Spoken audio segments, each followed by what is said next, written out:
Right కబుల్టెన్ లో మరో breaking news చూస్తున్నాం. ఇండిగో విమానాల రద్దు సంక్షోభం అయితే పూర్తిగా తగ్గలేదని చెప్పాలి. నేడు కూడా పలు ఎయిర్పోర్ట్లో అయితే ఇండిగో విమానాల రద్దు అయితే కొనసాగుతోంది. ముంబై నుంచి కోల్కతా, నాగ్పూర్, భోపాల్ వెళ్లాల్సిన 3 విమానాలు అయితే నిలిచిపోయాయి. మరోవైపు శ్రీనగర్ నుంచి అమృత్సర్ కు వెళ్లాల్సిన 2 విమానాలు, తిరుచూరులోంచి 5 ఐరవల్స్, 6 డొమెస్టిక్స్ డిపార్చర్స్ కూడానైతే విమానాలనైతే ఇండిగో రద్దు చేసింది. తిరువనంతపురం, ఢిల్లీ ఎయిర్పోర్టుల నుంచి కూడా మరికొన్ని విమానాలైతే రద్దు అయ్యాయి. బెంగళూరులో 76 అరైవల్స్, 74 అపాచర్స్ కలిపి మొత్తం 150 విమానాలైతే నిలిచిపోయినాయి. ముఖ్యంగా హైదరాబాద్ లో కూడా 100కు పైగా విమానాలైతే నిలిచివేసినట్లు కూడా ఇండిగో స్పష్టం చేసింది.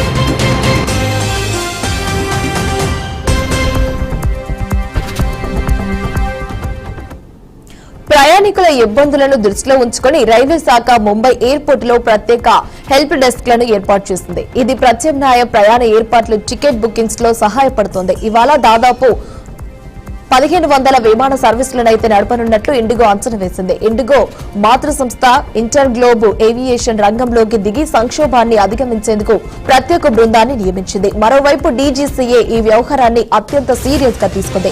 సంస్థ సీఈఓలకైతే షోకాస్ నోటీసులు జారీ చేసింది. ఇండిగో సీఈఓ పీటర్ ఎల్బెర్స్ విధి నిర్వహణలో విఫలమయ్యారని, సంస్థ ప్లానింగ్ లో కూడా లోపాలు ఉన్నాయని డీజీసీఏ వెల్లడించింది.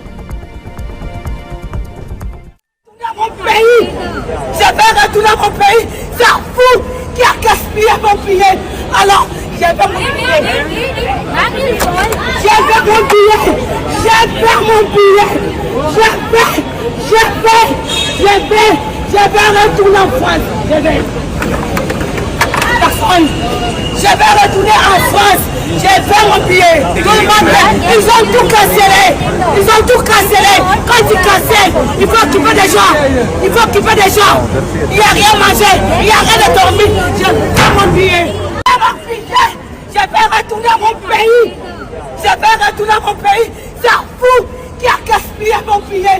Given the size, scale and complexity of our operation, it will take some time to return to a full normal situation, which we do anticipate between the 10th and the 15th of December. I do understand that these disruptions have caused much discomfort to our customers and has shaken their belief in Indigo's reliability so carefully built over these past 19 years. My colleagues, all the great Indigo teams and frontline staff have been working relentlessly to address the situation. Rest assured, we are doing everything in our control to not only restore your trust and belief, but strengthen it further over time. Thank you for your patience, understanding, and kindness during this difficult time.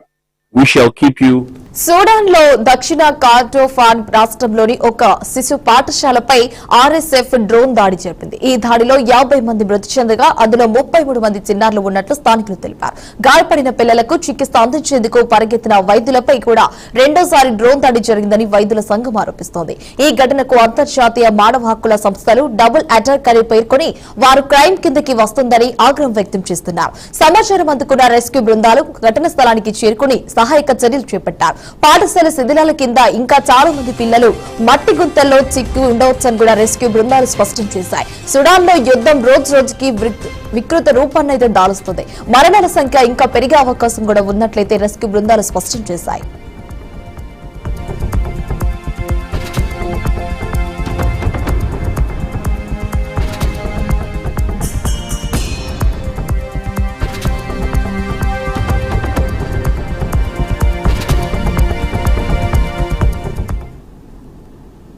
దక్షిణాఫ్రికాలోని పిటోరియా సమీపంలో కాల్పుల కలకలం చోటు చేసుకుంది. పిటోరియా సమీపంలోని సాల్స్విల్ township లో అనుమతులు లేకుండా నడుస్తున్న ఒక పబ్ లో అకస్మాత్తుగా ముగ్గురు గుర్తు తెలియని దుండగులు చేరి విచక్షణ రహితంగా కాల్పులు జరిపారు. ఈ కాల్పుల్లో భాగంగా 11 మంది అక్కడికక్కడే మృతి చెందగా వారిలో ముగ్గురు చిన్న పిల్లలు కూడా ఉండటం మరింత విషాదాన్ని పెంచింది. మరో 14 మంది తీవ్రంగా గాయపడి ఆసుపత్రిలో చికిత్స పొందుతున్నట్టు స్థానికులు తెలిపారు. గాయపడిన వారిలో కొందరి పరిస్థితి విషమంగా ఉండడంతో మరణాల సంఖ్య పెరిగే ప్రమాదం ఉందని వైద్యులు స్పష్టం చేశారు.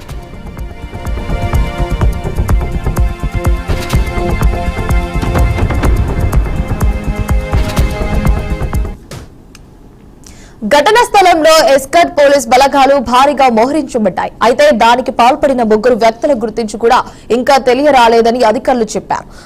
కాల్పులకు గల కారణంపై పోలీసులు ఇంకా స్పష్టతనివ్వలేదన్నారు. గ్యాంగ్ వార్, వ్యక్తిగత విద్వేషం లేదా బార్ అక్రమ కార్యకలాపాలకు సంబంధం ఉందేమో అన్న కోణాల్లో కూడా విచారణ కొనసాగిస్తున్నామని అధికారులు తెలిపారు. ఈ ఘటనపై దక్షిణాఫ్రికా ప్రభుత్వం తీవ్ర ఆగ్రహం వ్యక్తం చేసింది. నిందితులను వెంటనే అరెస్ట్ చేయాలని స్థానిక పోలీసులను ఆదేశించింది. ఈ ఘటనతో ప్రాంతీయ ప్రజలు భయాందోళనకు గురయ్యారు. ఇటీవల కాలంలో ఇలాంటి అక్రమ బార్లలో కలహాలు, కాల్పులు పెరుగుతున్నాయని కూడా స్థానిక మున్సిపల్ అధికారి వెల్లడించారు.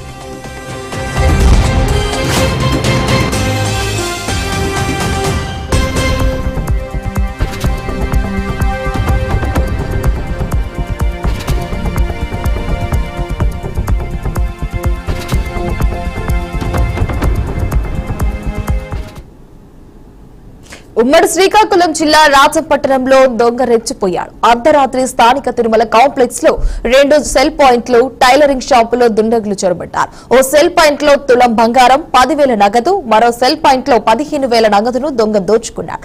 అనంతరం టైలరింగ్ షాప్ లో ప్రవేశించి ఏమీ లేకపోవడంతో చిందరవందరగా వస్తువులను పడేసి పరారయ్యాడు. ఉదయాన్నే తాళాలు విరగొట్టి ఉండటంతో షాప్ యాజమానులు పోలీసులకు ఫిర్యాదు చేయడంతో పోలీసులు సీసీ ఫుటేజ్ ని పరిశీలించారు. కేసు నమోదు చేసి దర్యాప్తు చేపట్టారు.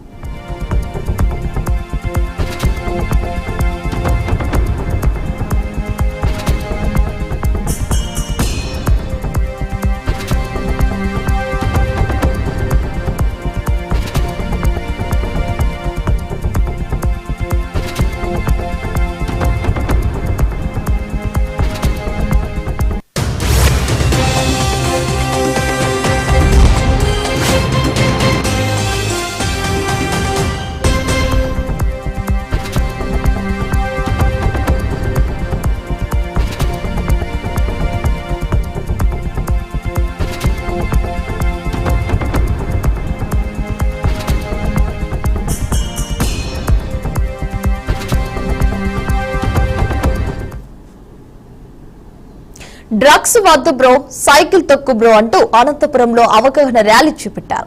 ఈ కార్యక్రమాన్ని జిల్లా ఎస్పీ జగదీష్ ప్రారంభించారు. డ్రగ్స్ వల్ల జీవితాలు నాశనం అవుతున్నాయన్న విషయాన్ని ప్రతి ఒక్కరూ తెలుసుకోవాలని ఆయన సూచించారు. ఇటీవల డ్రగ్స్ కేసులో 8 మంది ముద్దాయిలకు కోర్టు 10 ఏళ్ల జైలు శిక్ష, ఒక్కొక్కరికి ₹1,00,000 జరిమానా విధించిన విషయాన్ని వివరించారు. రాష్ట్ర ప్రభుత్వం ఇప్పటికే ఈగల్ బృందం కూడా ద్వారా డ్రగ్స్ విషయంలో ప్రత్యేక చర్యలు తీసుకుంటుందన్నారు. డ్రగ్స్ కేసులో పట్టుబడితే శిక్షలు కఠినంగా ఉంటాయన్నారు. ప్రతి ఒక్కరూ డ్రగ్స్ కి దూరంగా ఉండాలని కోరారు. డ్రగ్స్ వద్దు బ్రో, సైకిల్ తొక్కు బ్రో కార్యక్రమం ఎస్పీ కార్యాలయం నుంచి సాగి సప్తగిరి సర్కిల్ టవర్స్ క్లాక్ మీదుగా కలెక్టర్ కార్యాలయం వరకు సాగింది.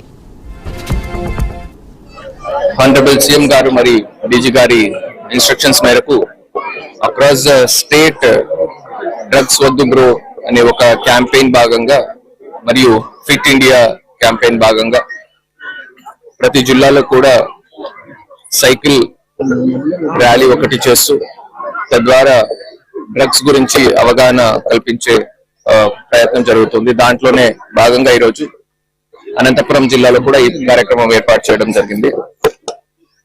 మీకు అందరికీ తెలిసినట్టు గవర్నమెంట్ ఈగిల్ ఫోర్స్ ని ఫామ్ చేయడం జరిగింది, only to focus exclusively on drugs.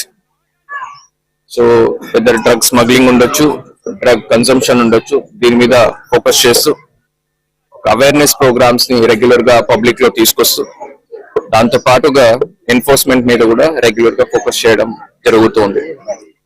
అందరికీ తెలుసు, రీసెంట్ గా అనంతపురంలో 2021 లో జరిగినటువంటి ఒక గాంజా కేసులో 10 సంవత్సరాలు రిగరస్ ఇంప్రిజన్మెంట్ ఉన్న 5 ముద్దాయిలకి కూడా 10 సంవత్సరాలు rigorous imprisonment plus ₹1,00,000 fine each అందరికి కూడా ఇంపోజ్ చేయడం జరిగింది. సో ఎన్డీపీఎస్ చట్టం అనేది చాలా స్ట్రింజెంట్ అండ్ హార్ష్ గా ఉంటది. సో ఒకసారి గాంజాలో ఇరుక్కుంటే మినిమం 10 సంవత్సరాలు అండ్ 20 సంవత్సరాల వరకు కూడా పనిష్మెంట్ వచ్చే ఛాన్సెస్ ఉంటాయి. సో కాబట్టి పబ్లిక్ లో పోలీస్ తరపు నుంచి, సొసైటీ తరపు నుంచి, పేరెంట్స్, టీచర్స్, మీడియా అందరి తరపు నుంచి కూడా అవేర్నెస్ ప్రోగ్రామ్స్ అనేది చేయడంతో పాటుగా మనము ఎన్ఫోర్స్మెంట్ వర్క్ కూడా ఫోకస్ చేస్తున్నాం.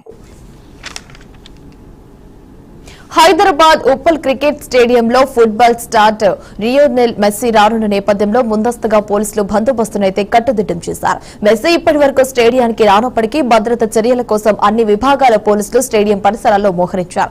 ఇందులో భాగంగానే తెలంగాణ డిప్యూటీ సీఎం బట్టి విక్రమార్క, మంత్రి శ్రీధర్ బాబు స్టేడియానికి చేరుకుని భద్రత ఏర్పాట్లను పరిశీలించారు. అనంతరం అధికారులు, పోలీసు ఉన్నతాధికారులతో సమావేశమై మొత్తం పరిస్థితిని సమీక్షించారు. మెస్సీ రాకను ఎదురుచూస్తున్న అభిమానులు స్టేడియం చుట్టుప్రక్కల ఉన్న భారీగా చేరుకోవడంతో అదనపు బందోబస్తు పోలీసులు ఏర్పాటు చేశారు. భద్రత పరంగా అన్ని జాగ్రత్తలు కూడా తీసుకుంటున్నట్టు అధికారులు తెలిపారు.